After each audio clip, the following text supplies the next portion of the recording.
Taymor McIntyre has been facing serious charges since he was 16. In July 2016, he was one of 5 accused in a deadly robbery outside Fort Worth. 8 months later, while on house arrest, he cut off his ankle monitor and went on the run.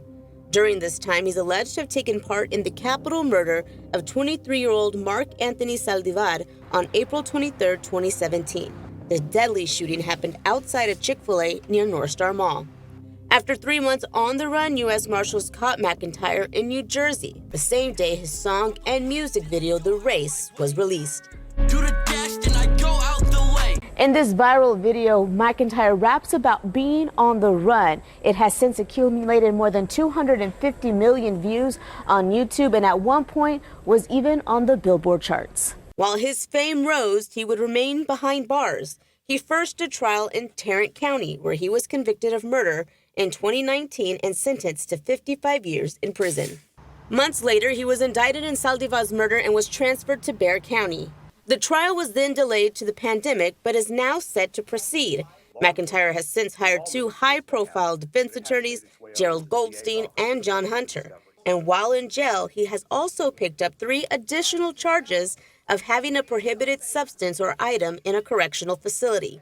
Defense attorney Daniel De La Garza, who is not involved in this case but handles capital murder cases, explains that McIntyre's music video may be a key part of the trial. That video, I think it may even be able to come in the guilt innocence portion, because evidence of flight is something that the prosecutors are always interested in.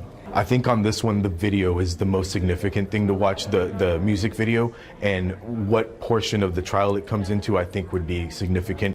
Also, despite it being a capital murder case, McIntyre is not facing the death penalty, and it's all because of the age when he committed the crime. There's federal case law that says that when a criminal defendant is under 18 years of age, that the death penalty is not on the table. They're not eligible for it. As for what we can expect for this potential trial, De La Garza says with experienced attorneys on both sides that it should be one to watch. The state's assigned experienced prosecutors on the state side. The defense has 2 very experienced lawyers, and I'm sure that they will come up with a very creative defense. There's possibly going to be a lot of interest in it from people who aren't normally, in tune with what's going on in the legal system. So I think that should make for an interesting trial as well. A jury will be selected on Monday, March 31st, with testimony to begin on Tuesday, April 1st.